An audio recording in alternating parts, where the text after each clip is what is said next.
and the network attacks that could take you offline, that could prevent the network operations. And then you'll also learn about troubleshooting some of the problems that could occur when setting up a network. So essentially, you'll understand the fundamentals of how everything works, how to implement it, the operations, how to monitor, read the analytics, and know what you're looking at, and how to ensure it.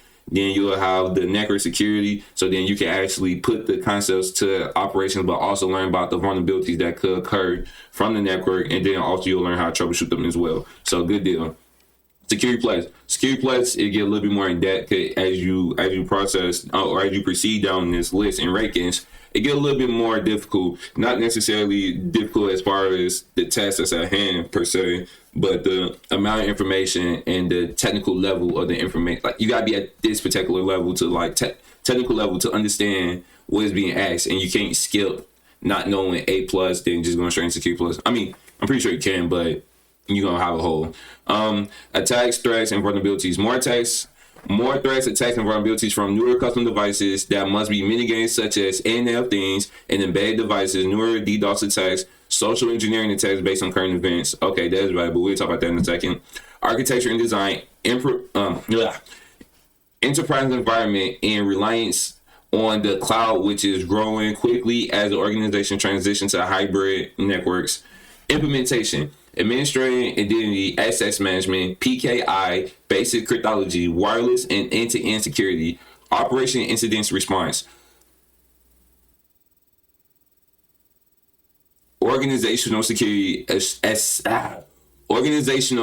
assessment, and fuck, this is hard.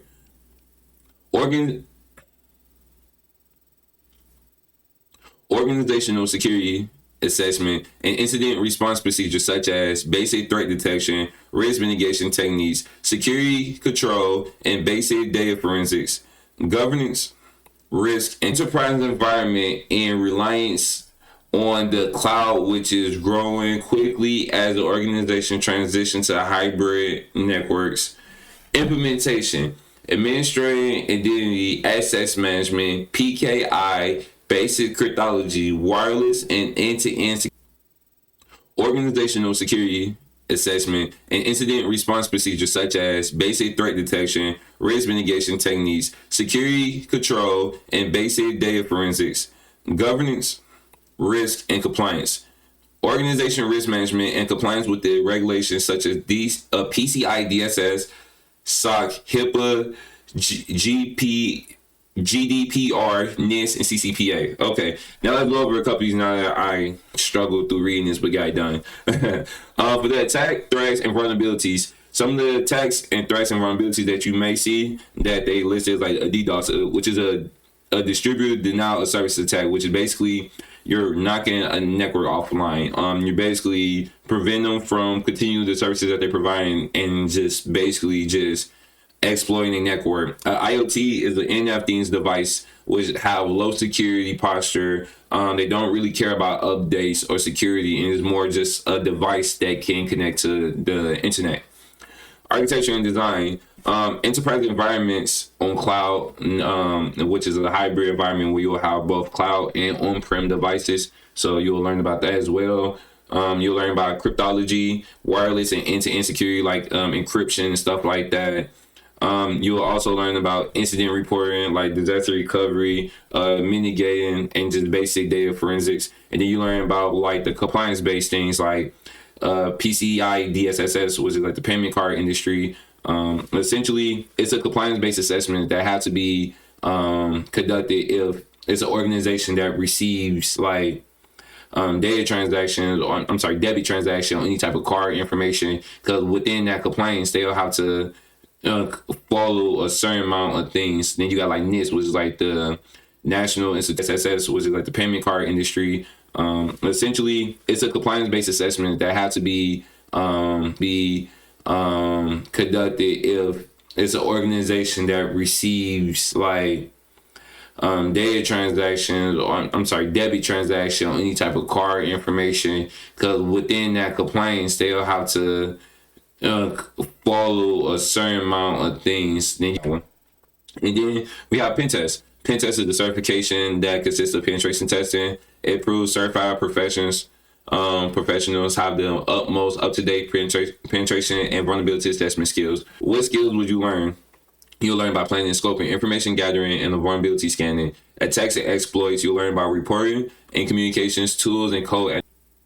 Planning and scoping includes update techniques, improvising, governing risk and compliance concepts, scoping and organizational customer requirements, and demonstrating an ethical hacking mindset. Information gathering and vulnerability scanning includes updated skills on performing vulnerability scanning and passive active reconnaissance, vulnerability management, as well as analyzing the results of the reconnaissance exercise. The attacks and exploits include updated approaches to expanded attack surfaces, researching social engineering techniques, performing network attacks, wireless attacks, application-based attacks, attacks on cloud technology, and performing post-exploitation techniques. Reporting and communication expanded to focus on the importance of reporting and communications and the increasing regulatory environment or regulated environment during the pen test process. Throughout, communication is expanded to the focus of the importance of reporting and communications in the increasingly regulated environment during the pen testing process through analyzing findings and recommending appropriate remediation within the report. Tools and code analysts include update concept of identifying scripts and various software development, analyzing a script or code sample, and explaining use cases of various tools using during the phase of penetration test. Scripting and code not required. Okay, this is a mouthful to read, and it's okay. So planning and scoping, essentially, you will be just going based off of the compliance concepts and making sure that you're not breaking any laws, just planning everything out and just preparation. The information gathering and vulnerability scanning will consist of doing vulnerability scanning, like it says, passive and active reconnaissance, which is like the passive is like not actually scanning the network or doing anything, but just doing like open source intelligence. Then the active is like scanning, actually looking into things, checking the network, see if they have any ports open, and basically just gathering as much information as possible and scanning as many devices as possible. Then you have the attacks and exploitations. The attacks and exploitations varies. There's a wide variety of attacks that can be commenced, ranging from social engineering attacks to network attacks to wireless. It has a bunch of them listed right there. It's a bunch. But all of those attacks consist of the exploitations and attacks that can be carried out by a malicious threat actor.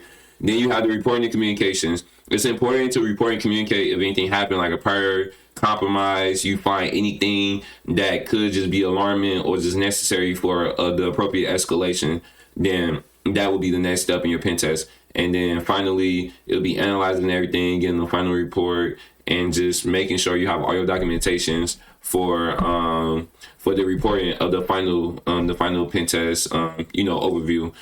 Then you also, for the exam, you'll also learn about tools and code analysts, where you'll be able to identify code and be able to understand exactly the syntax is used or what exactly is this script asking to do or what you're asking the script to do, essentially.